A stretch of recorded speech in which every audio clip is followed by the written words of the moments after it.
Palakkad DCC പ്രസിഡന്റിനെതിരെ പോസ്റ്ററുകൾ പ്രത്യക്ഷപ്പെട്ടിരിക്കുന്നു. DCC office പരിസരത്താണ് തങ്കപ്പനെതിരെ പോസ്റ്ററുകൾ പതിപ്പിച്ചിരിക്കുന്നത്. Party ഓഫീസിന് വേണ്ടി വാങ്ങിയ സ്ഥലം മറിച്ചു വിറ്റ തങ്കപ്പനെ പുറത്താക്കുകയെന്നും സ്വന്തം ഭാര്യ പോലെ വോട്ട് ചെയ്ത തങ്കപ്പനെ പാലക്കാടിന് വേണ്ടെന്നുമൊക്കെയാണ് ഈ പോസ്റ്ററിലുള്ളത്. അജിത്ത് പാലക്കാട് നിന്ന് നമുക്കൊപ്പം ചേർന്നുണ്ട്. അജിത്തെ, പാലക്കാട്ട് ഇനി ആര് മത്സരം? കാരണം രാഹുൽ മങ്കൂട്ടത്തിലിന് ഈ സീറ്റ് നൽകാനുള്ള സാധ്യത തുലവും തുച്ഛമാണ്, ഇല്ലെന്ന് തന്നെ പറയാം. അപ്പോൾ പാലക്കാട്ടേക്ക് ആര് വരും എന്ന രീതിയിൽ ചർച്ചകൾ നടക്കുമ്പോൾ അതിൽ ഉയർന്നു കേൾക്കുന്ന ഒരു പേരാണ് DCC പ്രസിഡന്റ് തങ്കപ്പൻ്റേത്. ഇപ്പോൾ പോസ്റ്ററിൽ പറഞ്ഞിരിക്കുന്ന കാര്യങ്ങൾ എന്തൊക്കെയാണ്?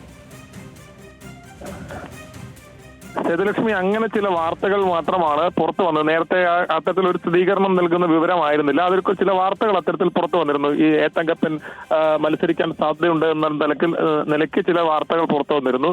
ആ വാർത്തയ്ക്ക് പിന്നാലെയാണ് എന്താണെങ്കിലും ഇപ്പോൾ DCC ഓഫീസിന്റെ പരിസരത്ത് ഇത്തരത്തിൽ പോസ്റ്ററുകൾ വരുന്ന സാഹചര്യം ഉണ്ടായത്.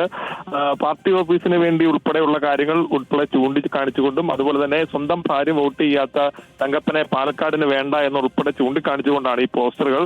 ഏതാണെങ്കിലും ഇന്നലെ രാത്രിയിലാണ് ഈ പോസ്റ്ററുകൾ പതിച്ചിരിക്കുന്നത്.